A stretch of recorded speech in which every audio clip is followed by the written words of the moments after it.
Estamos iniciando nossa série de vídeos para a nossa aula de Filosofia 2.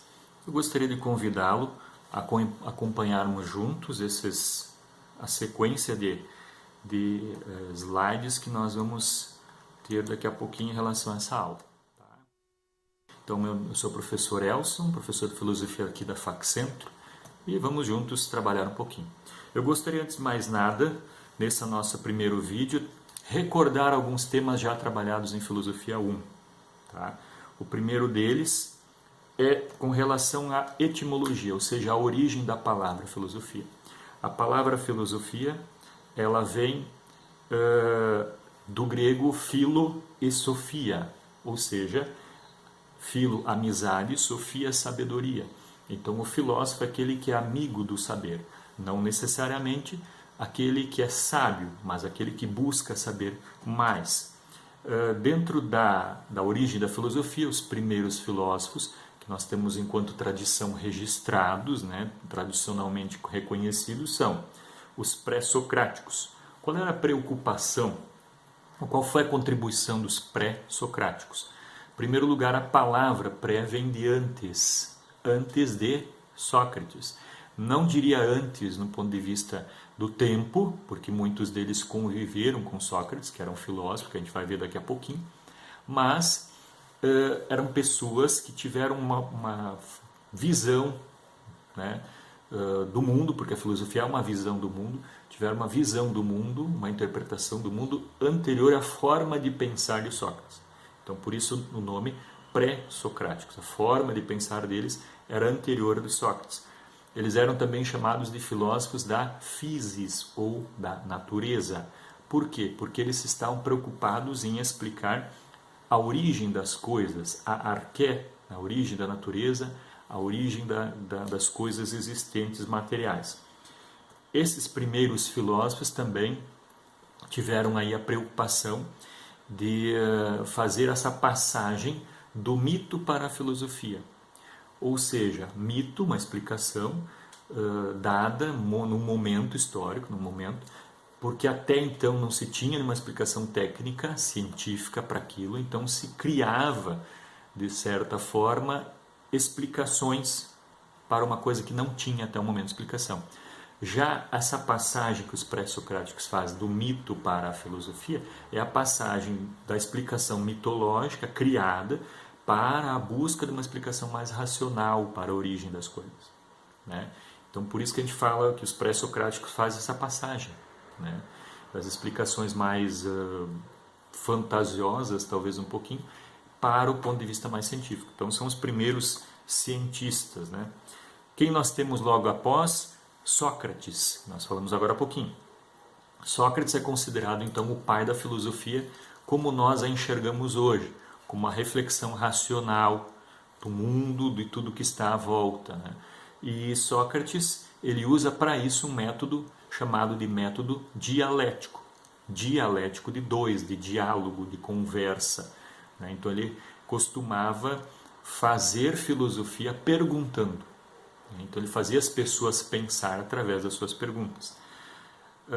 Uma frase de Sócrates que nos chama bastante atenção é a frase sei que nada sei. Claro que aqui nós temos aí uma figura desse texto, é um resumo, para ser bem exato. Né? Sei que nada sei, ou eu sei que não sei, nada mais é do que dizer ou saber, né, do ponto de vista de Sócrates, ele sabe do tamanho da sua ignorância, diante do universo de conhecimento que está à sua frente. Então, a grande inovação de Sócrates é justamente essa. Através do seu perguntar aos outros, ele tenta fazer com que as pessoas tenham uma noção do universo de conhecimento que pode estar à sua frente e do pequeno conhecimento que as pessoas têm. Então, saber da sua ignorância é muito importante. Porque quando nós sabemos que nós não conhecemos algo, ou não sabemos, nós buscamos saber. Então, Sócrates tem essa grande contribuição. O sei que nada mais é do que eu sei que pouco sei diante de tudo que está à minha frente. E quando eu sei que eu sei pouco, ou que eu sou ignorante, que eu não tenho todo o conhecimento, eu vou buscar conhecimento. Então essa é a grande contribuição do filósofo Sócrates, é fazer com que as pessoas tenham uma noção do universo de conhecimento que está à sua frente e não achem que sabem, né? Então, sei que nada sei, nada mais é, eu sei que sou ignorante diante do universo do conhecimento, se a gente fosse resumir, certo? Além de Sócrates, nós temos aqui Platão. Tá? Platão, ele foi discípulo de Sócrates, é ele quem registra os textos de Sócrates, ou a filosofia de Sócrates, porque Sócrates não tem registro escrito. E Platão, ele inova, colocando ali uma ideia de dualismo entre corpo e alma. Dualismo vem de dois, então existem dois mundos, o mundo corpóreo ou o mundo sensível e o mundo inteligível, que é o mundo da alma.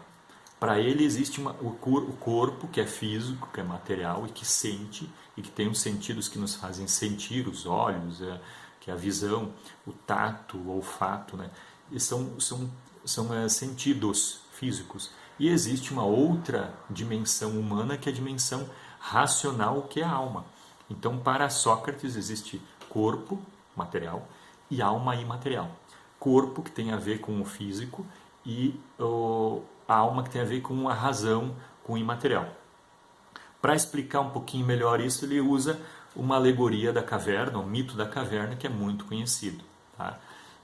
Até poucos dias atrás, hoje ex-ministro, Henrique Mandetta, fez uma citação a essa alegoria, a esse mito da caverna, numa das suas entrevistas coletivas.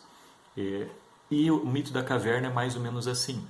Existiam pessoas, segundo Platão, que viviam presos numa caverna durante toda a sua vida, olhando para o fundo da caverna, portanto, e atrás delas existiam objetos, uma fogueira, e pessoas carregando objetos sobre sua cabeça. As sombras desses objetos, as vozes dessas pessoas eram projetadas no fundo da caverna. E lá no fundo da caverna era o que enxergavam e o que escutavam aqueles que estavam presos.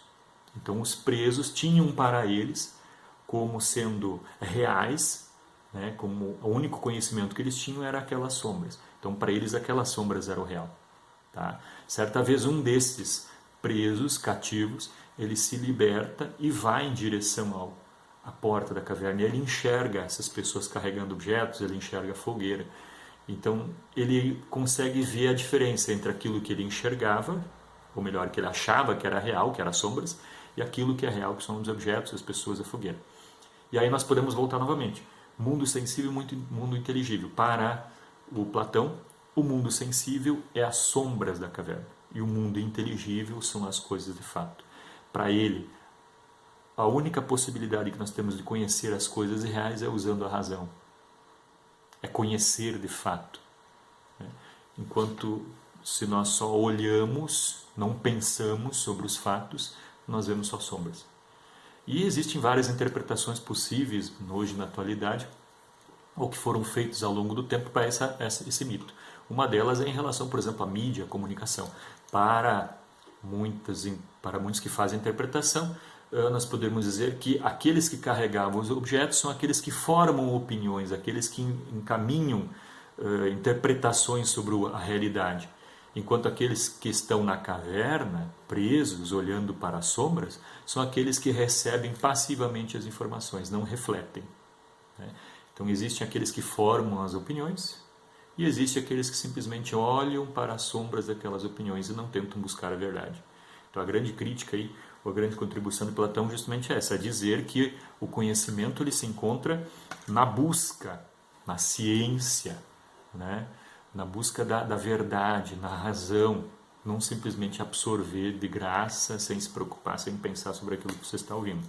Então, uma interpretação importante. Nós temos também aqui Aristóteles, que foi discípulo de Platão.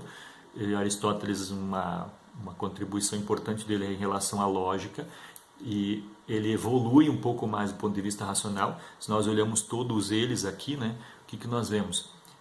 Pré-socráticos, vamos para a ciência vendo a origem das coisas.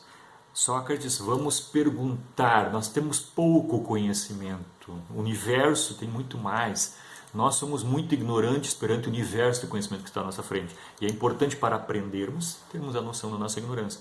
Platão, existe a razão, existe as coisas sensíveis. Aquilo que nós achamos que estamos vendo, na verdade são só sombras. Vamos pensar mais, vamos raciocinar mais. E nós temos Aristóteles, que é o ápice do racionalismo, que é a lógica, certo? E ele está muito presente nos nossos dias de hoje. Por exemplo, quem quer fazer informática, matemática, tem muito de lógica. Quem quer fazer comunicação, quem quer fazer direito, tem muito de lógica. Então a lógica ela é importante para interpretar se certas frases têm ou não têm sentido, se elas são aquilo que estão dizendo ou não, né? Então aí só um breve relato aí do primeiro momento de filosofia. Agradeço a atenção de vocês e vamos até o próximo.